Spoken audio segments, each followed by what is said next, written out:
That's a question on Arsenal. I want to ask a question on Liverpool. So I'm going to come to you first. How much of a rebuild do you think is needed for them to be truly competitive next season? Once the transfer window opens up, once some contracts are finished, once some players are sold, if they are sold? Well, if there are players to sell, then definitely new players have to come in. But I also think we don't have to forget that Liverpool doesn't have the money Manchester City has. Also doesn't have the money Newcastle has at the moment. So a lot of it depends on also where they end up. So if it's not Champions League, they will lose a huge amount of money. Maybe some players also will think, do I want to stay at Liverpool or do I fancy another journey? And in my opinion, if everyone stays, not many things have to change. We talked yesterday about Manchester United. I think in this case, Liverpool definitely need a midfielder and a central defender. But they don't need many other things. They need this aggressiveness and intention, what they play the second half. They need to get that back, and the consistency. And it's something to do with the team, not really into individual quality. I will add probably competition on some position, especially the right back and the goalkeeper. Alisson? Yes, because what's the name of the young goalkeeper who's going to leave? Kelleher. Kelleher. Yeah. So they need another goalkeeper, you know, and someone who can compete as well with Alisson. A right back for Trent Alexander-Arnold.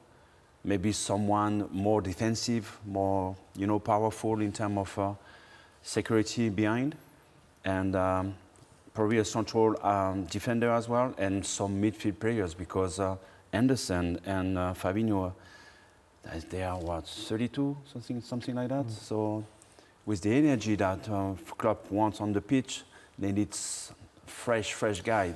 They have young players, very interesting. But you play for Liverpool, you need consistency at the highest level. Do you think they should put all their cards on Jude Bellingham? That's the name that's been constantly linked, but at the same time, Bellingham's fee, because everybody in Europe would want Jude Bellingham, would be extremely high. And you wonder if Liverpool get him, whether there's any money left in terms of their budget. And it's also still a very young player. So they have already bought a couple of young players. It's a gamble, no? Yeah, it's a bit of a... But he's a step up from the other youngsters in terms of experience. Of course, but you know, when you play at Borussia Dortmund, what is a very big club, we also talked about this yesterday, the Bundesliga is totally different than the Premier League. So he needs to step up his game. He's not used to winning titles. He didn't play on the final stages, like the semi-final or the final in the Champions League. So he needs also some experience to show himself. Yeah. And if you look at Jadon Sancho, for example, playing in the Bundesliga, comes to Manchester United, and he's found it quite difficult, hasn't he? You know, we've seen Bellingham, of course, play at international level with England, and he certainly looks the real deal. But actually, playing international football is very different compared to club football, and the Bundesliga is very different to the Premier League. Yeah. And then there's Erling Haaland. Well, yeah. That's the other flip side. Yeah, great point. So you just never know. So I think what we're saying is there's no guarantees. No, he's young. He's scoring goals, what, 30 goals now for Erling Haaland in the league? So, yeah, there are always exceptions, but you know, you can underestimate that the Premier League is the toughest league in the world, in my opinion. Intensity, physically, strength of a lot of players. So I think a player like Rice as well could be interesting in the midfield area. He's linked to Arsenal. Yeah, but he's linked with Chelsea, with Arsenal, with Liverpool. Where do you think he's going to go then? Would you like to see him in Arsenal? Yeah, of course, definitely. Yeah, definitely. In place of?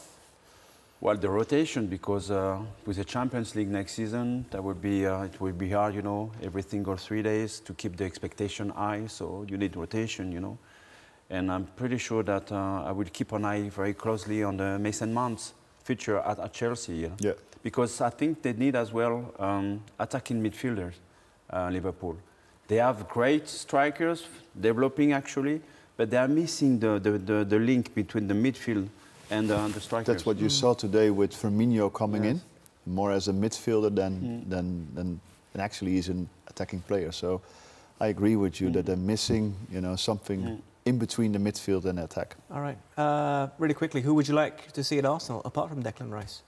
I've been saying for the last 2 years, honestly,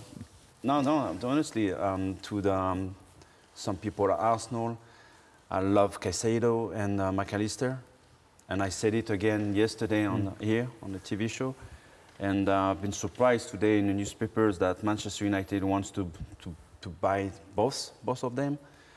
I'm a huge fan of Caicedo and McAllister. I think they are underestimated, and they are doing a great job at Brighton with the national team as well.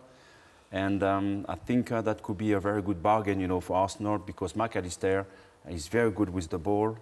The tempo as well he gives in the midfield area, and Caicedo as well. He's got full of energy, and McAllister scored a lot of goals as well, important goals. Yeah. So I think it could be a good bargain. Yeah. I'm waiting for you to throw in the left back as well from Brighton, Estepinen. Yes. Well. There you go. Why don't you take half the Brighton team? Brighton has very good players. Yeah. I think Chelsea have really done that, Gary, to be fair.